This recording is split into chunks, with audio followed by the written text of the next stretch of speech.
من يرجع إلى المعاصي بعد رمضان هل هو علامة عدم قبول عمله في رمضان؟ يخشى عليه لأن هذا علامة التساهل وأنه غير صادق التوبة. لأن بعض الناس يجتهد في رمضان فإذا خرج رمضان انفلت وعاد إلى الأحوال السيئة. ينبغي المؤمن إذا من الله عليه بإكمال الشهر فيستقم، لأن طاعة الله ليست مؤقتة لوقت ثم ينتهي، لا طاعة الله دائمة، فلا ينتهي عمل المسلم إلا بالموت.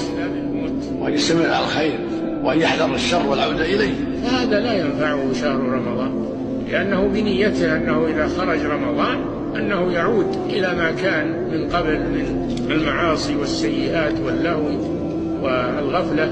فإن العودة إلى الشر خطير وقد يكون سببا لحبوط عمله وعدم قبول عمله. لا حول ولا قوة إلا بالله، نسأل الله السلامة.